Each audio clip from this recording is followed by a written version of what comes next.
Hello friends, welcome to editorial analysis by simplified civil services. आज 8 अक्टूबर को एक article discuss करेंगे जो कि द हिंदू का है, unpacking the centre affidavit on marital rape. Marital rape के ऊपर यह आर्टिकल आया है और आर्गुमेंट्स देखेंगे दोनों साइड के। आपको प्रॉपर नोट्स बनाना है, बहुत इंपॉर्टेंट आर्टिकल है आपके मेंस के पर्सपेक्टिव से।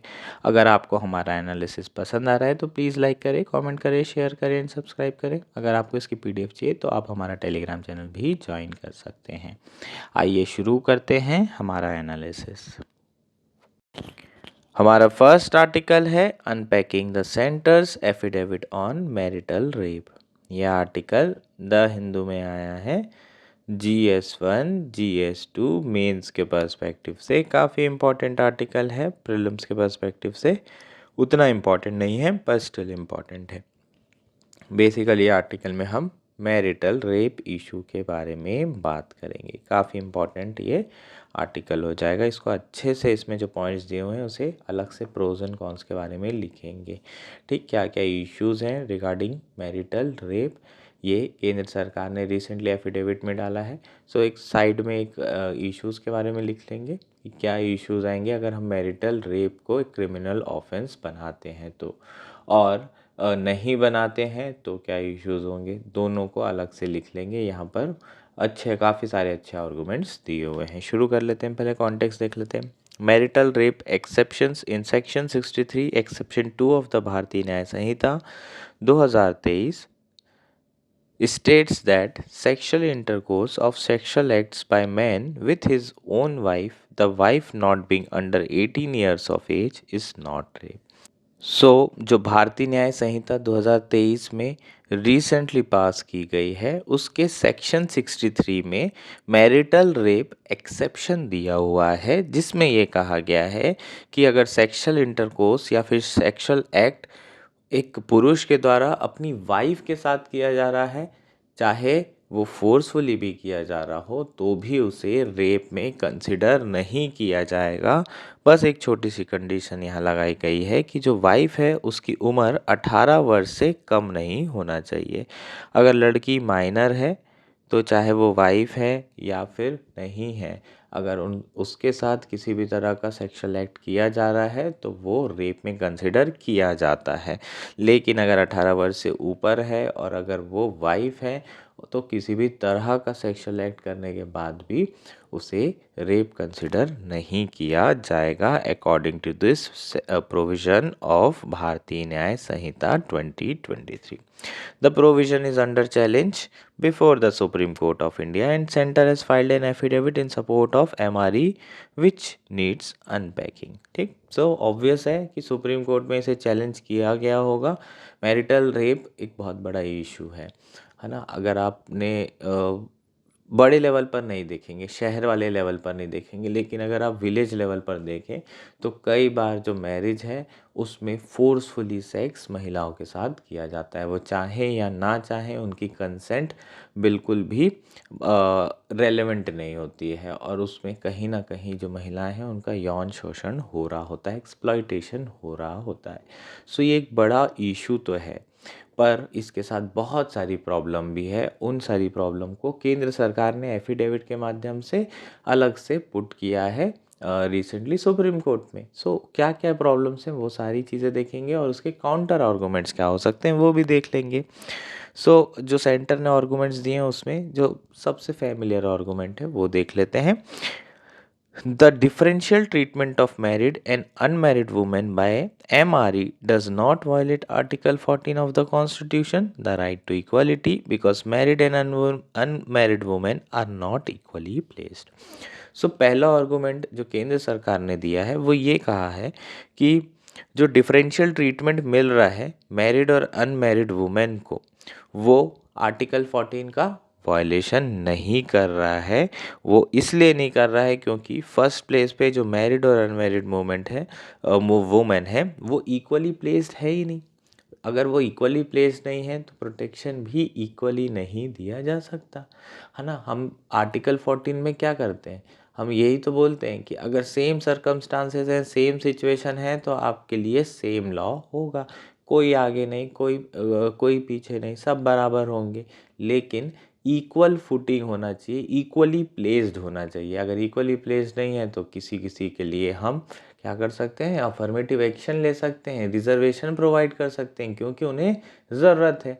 सो रिजर्वेशन का कंसेप्ट ही इसी पे आया कि आप इक्वली प्लेस्ड नहीं है, आप बहुत पीछे हैं, इसलिए आपको सपोर्ट किया जा रहा है।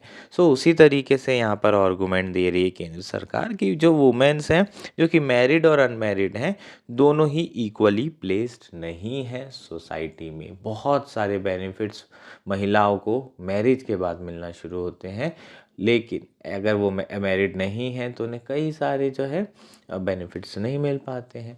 सो इक्वली प्लेस्ड नहीं है तो आर्टिकल 14 यहाँ पर लागू नहीं होना चाहिए। इसके साथ साथ सरकार ने ये भी कहा है, The phantom of marriage, it argued, creates a continuing expectation of reasonable sexual access which is absent in case of a stranger or of another intimate relationship. केंद्र सरकार ने अपने एफिडेविट में ये भी लिखा है कि अगर आप शादी कर रहे हैं तो आपके जो पार्टनर्स होंगे वो ये एक्सपेक्ट करेंगे कि उन्हें रीजनेबल सेक्सुअल एक्सेस मिलना चाहिए और ये नेचुरल है। सो अगर ये चीज़ें नेचुरल है तो क्वेश्चन ये उठता है कि ये जो वर्ड है रीजनेबल सेक्सुअल एक्सेस, ये डिफाइन कौन करेगा? क्या इसमें फ्रीक्वेंसी या फिर इसमें डिफरेंट सेक्सुअल एक्ट्स आएंगे? कौन से पैरामीटर्स होंगे? क्या इसकी डेफिनेशन ऑब्जेक्टिव होनी चाहिए? क्या इसकी डेफिनेशन सब्जेक्टिव होना चाहिए? कौन डिसाइड करेगा? पर्सन की एक्सपेक्टेशन, हर पर्सन की एक्सपेक्टेशन तो अलग भी हो सकती है। सो ये एक बहुत बड़ा इशू है जो यहाँ केंद्र सरकार कह रही है। ये जो आर्गूमेंट है ये वैलिड आर्गूमेंट नहीं प्रतीत हो रहा है, क्योंकि इसमें बहुत ज़्यादा सब्जेक्टिविटी देखने को मिल रही है। अगर मैं मैरिज की बात करूँ तो मैरिज बेसिकली है क्या? It's a social contract. आखिर पर्पस क्या है मैरिज का? मैरिज की अगर हम बात करें तो इसका मेन ऑब्जेक्टिव अगर देखें तो बच्चे पैदा करना इसका मेन ऑब्जेक्टिव था। सोसाइटी में क्योस ना हो सके, पॉपुलेशन जो है वापस रिप्रोड्यूस हो सके, यही मेन ऑब्जेक्टिव था मैरिज एज अ इंस्टीट्यूशन का, इसलिए ही इसे बनाया गया था, इसलिए ये एक सोशल कॉन्ट्रैक्ट है। उसके साथ साथ और भी चीज़ें आप ऐड कर सकते हैं, लेकिन मेन जो पर्पस था वो पॉपुलेशन को रीपॉपुलेट करना था, बस, इसके अलावा और कुछ भी नहीं। सो यहाँ पर जो केंद्र सरकार है वो जस्टिफाई भी कर सकती है, और उन्होंने इसी तरीके से जस्टिफाई भी किया है कि भाई अगर आप शादी में रहेंगे तो आपको सेक्सुअल इंटरकोर्स करना ही पड़ेगा, क्योंकि it's one of the main objective is to reproduce, है ना, आपको बच्चे पैदा करना ही करना है। सो आपको सेक्सुअल इंटरकोर्स करना ही पड़ेगा। लेकिन अब क्वेश्चन ये है कि क्या सेक्सुअल इंटरकोर्स करना दो इंडिविजुअल के बीच की पर्सनल इशू नहीं है? उन्हें कब करना है, कैसे करना है, कितने बार करना है, ये वो डिसाइड करेंगे। अगर नहीं करना है तो भी वो डिसाइड करेंगे, और अगर किसी भी तरह का ज़बरदस्ती की जा रही है तो क्या इंडिविजुअल को, केंद्र सरकार को प्रोटेक्ट नहीं करना चाहिए? ये सारे सवाल यहाँ पर उठते हैं। सो एट द आउटसेट जो continuing expectation of reasonable sexual access है, ये एक डूबियस क्लेम है। Going by a traditional gender norm, marriage also creates continuing expectation that a husband will provide for his wife. Surely that cannot be the ground for saying that if a wife takes her husband's car and sell them as a scrap metal without his consent, perhaps even by force, she has not committed theft. So यहाँ पर analogy दी जा रही है, जैसे कि ये कहा जा रहा है कि जो मैरिज होती है उसमें एक कंटिन्यूस एक्सपेक्टेशन होती है कि husband will provide for his wife. इसका मतलब जो भी वाइफ की नीड्स होगी वो हस्बैंड पूरी करेंगे। सो आपने फॉर एग्जांपल वाइफ की जो मटेरियल नीड्स हैं, जैसे कि लग्जरी कार आपने उन्हें गिफ्ट की, आपने उन्हें मर्सिडीज़ बेंज गिफ्ट की, है ना, तुम लोग नहीं कर पाओगे, पता है इतना पैसा नहीं है, पर स्टिल एग्जाम्पल की तरह BMW, ठीक, या फिर तुम्हारी जो भी फेवरेट कार है वो तुमने गिफ्ट की है। अब आपकी वाइफ और आपके बीच में लड़ाई हो जाती है, लड़ाई हो गई तो वाइफ जो है शॉर्ट टेम्पर्ड, बहुत गुस्सा आया, उठाया बेसबॉल का बैट और तोड़ना शुरू कर दिया कार को। अब कार को तोड़ना शुरू किया तो आपने पहले रोका, फिर बहुत ज़्यादा ऑलमोस्ट कार टूट गई थी तो आप भी टूट गए, कार की हालत देख के, आपने बैग किया, आपने प्लीड किया, आपने माफ़ी मांग ली, आपने सब कुछ किया, लेकिन वाइफ अभी भी गुस्से में थी। उसने जितने पार्ट्स थे कबाड़ी वाले को बुला करके बेच दिए। अब आपका दिमाग खराब हो गया था। अब आपको इतना गुस्सा आया कि आपने सोचा अब तो पुलिस थाने में मैं कंप्लेंट करूँगा ही करूँगा। तो पुलिस क्या बोलना चाहिए पुलिस को? क्या पुलिस को केस दर्ज करना चाहिए या नहीं करना चाहिए? आपके इतने मना करने के बावजूद भी जो आपकी वाइफ है उन्होंने आपके द्वारा दी हुई कार के साथ इस तरीके से किया है। सो ये एक ऑफेंस होगा या नहीं होगा, ये सवाल है। तो बेसिकली जो हमने पिछला आर्गूमेंट पढ़ा था कि जो मैरिज है वो एक continuing expectation of reasonable sexual access कहीं ना कहीं क्रिएट करती है। ये एक डूबियस क्लेम है अगर इस एनालॉजी से समझे तो। ठीक, नेक्स्ट पॉइंट और भी अच्छा पॉइंट है। It is also unclear why marriage create such an expectation but other intimate relationship for instance live in relationship do not. Ordinarily an expectation, a hope or belief that something will happen is personal. It can arise as much in one kind of relationship as it can in another, depending on the person and the relationship. Perhaps the subtext of this claim is that the expectation of sexual access in marriage is socially sanctified and acceptable in a way that similar expectation in the live-in relationship is not. So, जो दूसरा यहाँ पर point कहा जा रहा है कि ये समझ पाना कि जो एक्सपेक्टेशन है वो सिर्फ मैरिज में ही क्यों क्रिएट हो रही है या फिर मैरिज रिलेशनशिप में ही क्यों। इसके अलावा भी तो कई सारी इंटीमेट रिलेशनशिप हो रही है, जैसे कि लिव इन रिलेशनशिप है, लोग साथ में रह रहे हैं बस मैरिज नहीं कर रहे हैं। सो अगर एक्सपेक्टेशन की बात करें, एक्सपेक्टेशन है क्या? ये एक होप है या बिलीव है कि कुछ ना कुछ होगा, समथिंग विल हैपन। और एक्सपेक्टेशन पर्सनल होती है। क्या आप हर पर्सन से सेम तरह की एक्सपेक्टेशन रखते हैं? क्या फादर से एक्सपेक्टेशन सेम है, मदर से एक्सपेक्टेशन सेम है, आपके दोस्तों से सेम है, क्या आपके बेस्ट फ्रेंड से सेम है, या फिर आपकी गर्लफ्रेंड के साथ एक्सपेक्टेशन अलग है, आपके BFF जो आपके साथ में बचपन से स्कूल में पढ़ रहा है उसके साथ आपकी एक्सपेक्टेशन अलग होगी। सो यहाँ पर क्लियरली ये समझ में आता है कि जो एक्सपेक्टेशन है वो किसके ऊपर डिपेंड कर रही है? रिलेशनशिप और पर्सन के ऊपर डिपेंड कर रही है। एक्सपेक्टेशन लिव इन रिलेशनशिप में भी सेम हो सकती है, मैरिज में भी सेम हो सकती है। बेहतर था कि सरकार को ये कहना चाहिए था कि ये जो एक्सपेक्टेशन है सेक्सुअल एक्सेस की मैरिज में, ये सोशली सेंक्टिफाइड है, मतलब इसे समाज जो है एक तरीके से परमिशन दे रहा है, लेकिन लिव इन रिलेशनशिप में इस तरह की परमिशन नहीं दी जाती है। Even if that were the case, it remains to be argued why that ought to be legally relevant in jurisdiction where individual autonomy and dignity of the individual are constitutionally protected. So यहाँ पर question ये है कि अगर ऐसा है भी, लेकिन जो इंडिविजुअल ऑटोनॉमी है और जो डिग्निटी ऑफ द इंडिविजुअल है वो तो फंडामेंटल राइट में प्रोटेक्ट की जा रही है। और अगर कोई महिला किसी भी समय नो कह रही है, चाहे चाहे उनका हस्बैंड ही क्यों ना हो, तो यहाँ पर उनकी जो ऑटोनॉमी है वो कहीं ना कहीं वायलेट होती है, अगर उसके बावजूद भी फोर्सफुली हस्बैंड सेक्स कर रहे हैं तो basically individual autonomy and dignity जो कि फंडामेंटल राइट है वो वायलेट हो रही है। इसलिए जो सरकार का क्लेम है वो कहीं ना कहीं बेकार है, कोई काम का नहीं है। नेक्स्ट बात कर लेते हैं, the recognition of marital rape as a criminal offence would affect the sanctity of the relationship of marriage and potentially lead to false allegation of marital rape which would be difficult to disprove. यार ये point बहुत valid point है। अगर आप देखें, भले यहाँ पर आर्गूमेंट इसके अगेंस्ट में कुछ दिए हैं वो मैं आपको एक्सप्लेन ज़रूर करूँगा, पर अगर आप डोमेस्टिक वायलेंस एक्ट देखें, डोमेस्टिक वायलेंस एक्ट का बहुत ज़्यादा जो है गलत तरीके से इस्तेमाल किया जाता है ना। उसके सुप्रीम कोर्ट ने बहुत इम्प्रूव किया है जिस तरीके का वो एक्ट था, उसके बाद उसमें कई चेंजेस ज़रूर किए गए हैं, पर स्टिल आज भी जो है डोमेस्टिक वायलेंस एक्ट का बहुत गलत यूज़ किया जा रहा है।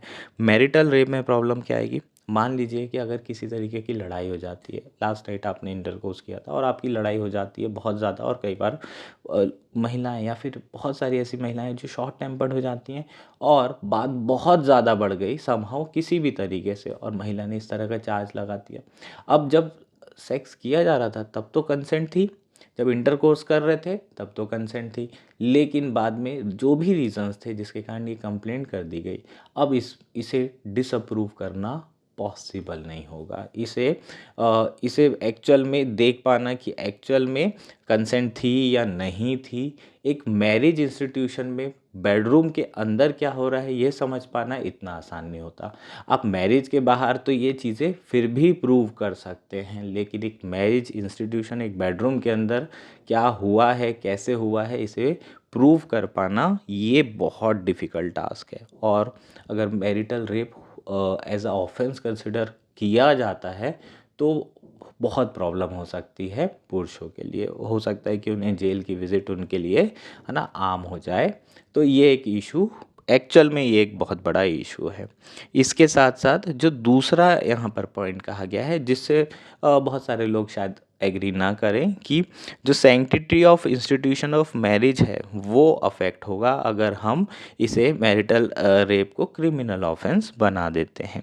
सो यहाँ पर इसके लिए भी आर्गूमेंट दिया जा रहा है, if the institution of marriage is so dependent on the impunity of the husband who rape his wife, perhaps that is the reason to question its value and consider reforming it.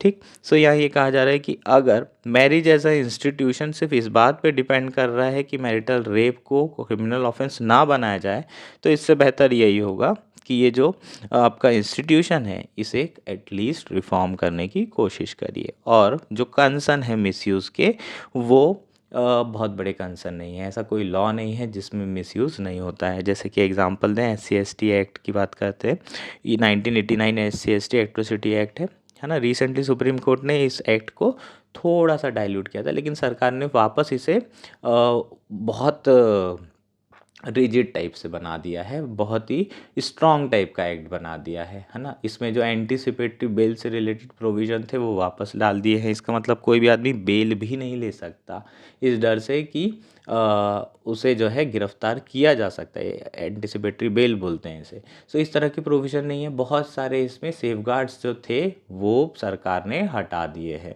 सो बहुत ज़्यादा misuse होने के chances है। Supreme court ने इसलिए ही इसे dilute किया था, लेकिन केंद्र सरकार ने दोबारा वैसा ही एक्ट बना दिया। तो ऐसा कोई एक्ट नहीं है जिसमें मिसयूज़ ना हो। अगर कोई भी क्रिमिनल ऑफेंस है तो वो मिसयूज़ होता ही है, और इसी पर्पस के लिए तो क्रिमिनल ट्रायल होता है कि देखना पड़ेगा कि ऑफेंस जो है जो कमिटेड किया है या नहीं किया है। ठीक, तो पर्पस ही यही होता है क्रिमिनल ट्रायल का। तो कोई भी जो लॉ है वो मिसयूज़ हो सकता है। इसलिए हम किसी लॉ को या किसी ऑफेंस को क्रिमिनल ऑफेंस से बाहर नहीं रख सकते कि भाई ये मिसयूज़ होने के इसके चांसेस ज़्यादा हैं। Moreover statistics show that the sexual offence are generally under reported and the real challenge is in proving rather than disproving an allegation of rape. ठीक, सो मेजर चैलेंज जो आता है वो एलिगेशन ऑफ रेप में को prove करने पे आता है, डिसअप्रूव करने पे नहीं आता है, ऐसा स्टैटिस्टिक्स में भी कहा गया है। नेक्स्ट क्या है, जो थर्ड आर्गूमेंट दिया है वो है marital rape is social and not a legal issue and therefore not with in the court jurisdiction. तीसरा आर्गूमेंट जो एफिडेविट में केंद्र सरकार ने दिया है कि भाई ये एक सामाजिक इशू है, ये लीगल इशू है ही नहीं, और इसलिए कोर्ट के जुरिस्डिक्शन से ये बाहर है। Given that the law regulates every aspect of human life and society, it is not clear whether and how can be such a watertight distinction between social and legal issue. In any case, the fact that center has addressed argument on article 14 and 21 in its affidavit indicate that there is a legal issue at stake here. So अगर हम देखें तो जो law है वो life के और society के हर एक एस्पेक्ट को आज इंडिया में रेगुलेट कर रहा है, और in fact all over the world regulate कर रहा है। तो एक तरीके से हम जो लीगल इशू और सोशल इशू है उसमें डिस्टिंक्शन कैसे कर पाएंगे। इसके अलावा जो केंद्र सरकार का पहला आर्गूमेंट था जिसमें आर्टिकल 14 और 21 वो लेकर आए थे, तो कहीं ना कहीं ये बता रहे हैं कि लीगल इशू स्टेक्स में है, तभी तो आप ये आर्टिकल का यूज़ कर रहे हो। व्हाट शुड और should not be a criminal offence is a matter of legislative rather than judicial competence. This is some merit to this claim. ठीक, so there is some merit to this claim. ये बिल्कुल सही बात है कि क्या criminal offence होना चाहिए, क्या क्रिमिनल ऑफेंस नहीं होना चाहिए, जुडिशरी डिसाइड नहीं करती। ये कौन डिसाइड करता है? पार्लियामेंट डिसाइड करता है, लॉ बनाकर डिसाइड किया जाता है। लेकिन यहाँ पर ऑलरेडी लॉ बना हुआ है, यहाँ पर उन्हें ये डिसाइड नहीं करना है कि मैरिटल रेप क्रिमिनल ऑफेंस है या नहीं है। उन्हें जो जो प्रोविज़न है मैरिटल रेप एक्सेप्शंस का, उसे कॉन्स्टिट्यूशनली चेक करना है कि क्या ये इंडिविजुअल के आर्टिकल 14, 21 को वायलेट कर रहा है, और ये अधिकार सुप्रीम कोर्ट के पास है, क्योंकि कहीं ना कहीं यहाँ पर फंडामेंटल राइट का वायलेशन हो रहा है, और अगर वायलेशन हो रहा है तो इसे सुप्रीम कोर्ट स्ट्रक डाउन कर सकती है। सो ये आर्गूमेंट जो है काउंटर आर्गूमेंट दिया जा सकता है। सो ये बेसिकली आपका कंप्लीट आर्टिकल हो जाएगा। होपफुली ये आर्टिकल आपको क्लियर हो चुका है। इसमें आर्गूमेंट्स आपको दोनों साइड के लिख लेने हैं, एक टेबल सा बना लो और दोनों तरफ के आर्गूमेंट्स लिख लो। काफ़ी अच्छे आर्गूमेंट्स दिए हुए हैं।